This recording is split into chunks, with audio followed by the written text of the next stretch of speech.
அயோத்தியிலேயே அந்த கடைசி சாங் அது என்னன்னா எல்லாருக்கூடயும் சகஜமாக பழகினாலே போதுமானது அப்படிங்கிற மாதிரி தான் இருக்கும். ஸோ இது ஃபஸ்ட்டு அந்த பாட்டு எழுதும் போதே இந்த வார்த்தைகள்லாம் எழுதுனதா இல்லை சுச்சுவேஷன் அதுக்கப்புறம் சொல்லி முதல்ல எழுதின பாட்டு இந்த பாட்டு தான். காற்றோட பட்டம் போல கிடையாது. அப்படியா?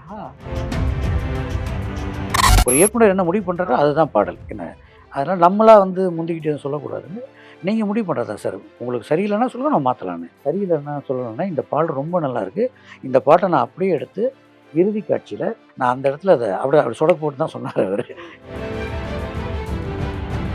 கிட்டத்தட்ட அந்த அந்த அயோத்தி பாடல் கீழே அதை கமெண்ட்டை படித்தாலே அவ்வளோ கதைகள் இருக்கு. ஆமாம் ஆமாம். அப்போ நம்ம நினச்சதை தாண்டி ஒன்று போய் சேர்ந்தது. என் மனைவியை நான் புரிஞ்சுக்கல, ஏன்னா என் மனைவி இருக்கும்போது நான் அவளுடைய அன்பை மிஸ் பண்ணிட்டேன் அப்படின்னு மனைவி சார்ந்த பதிவுகள் நிறைய பேர் போட ஆரம்பித்தாங்க. ஒரு வகையில் எனக்கு அது ஒரு திருப்தி. நானும் என் மனைவிகிட்ட ஒரு மனைவி கேட்ட மாதிரி தான் அந்த பாடல்.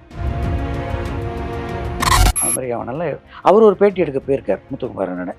அப்போ அவர் கேட்டிருக்கார், உங்களுக்கு இப்போ சமகாலத்தில் நிறைய பேர் பாடல் எழுதிக்கிட்டு இருக்காங்க, அப்படி பாடல் எழுதுகிறவங்கள உங்களுக்கு பிடிச்சது யாருங்கும்போது கவிஞர் கார்த்திக் நேத்தா அவர்கள், கவிஞர் மோகன்ராஜ் அவர்கள், அப்புறம் என்ன 3 பேரும் சொல்லியிருக்காரு. இவங்க 3 பேர் நல்லா எழுதுகிறாங்க, இவங்க வந்து மீடியா இவங்கள பார்த்துச்சுன்னா இவங்க இன்னும் உயரமான இடத்துக்கு வருவாங்க அப்படின்னு சொல்லிட்டு நிறைய குறியீடுகள் பயன்படுத்துகிறாங்க அப்படின்னு என்கிட்ட அதை சொன்னார். நான் முழுக்க அவனோட பாயிண்டில் தான் பார்க்குறேன். அவன் திருந்தினான், அது வரைக்கும் மனைவி தனக்கு கீழே நினச்சிக்கிட்டு இருந்தான். அவன் திருந்தும் போது மனைவி தனக்கு ஒரு தெய்வமாக இருந்து வழி நடத்தியிருக்காங்க, அவன் புரிஞ்சுக்கிட்டான். ஒரு சாமியை பார்க்க வந்து ஒரு சாமியை விட்டுட்டனே அப்படிங்கிற அந்த ஆற்றாமை தான்.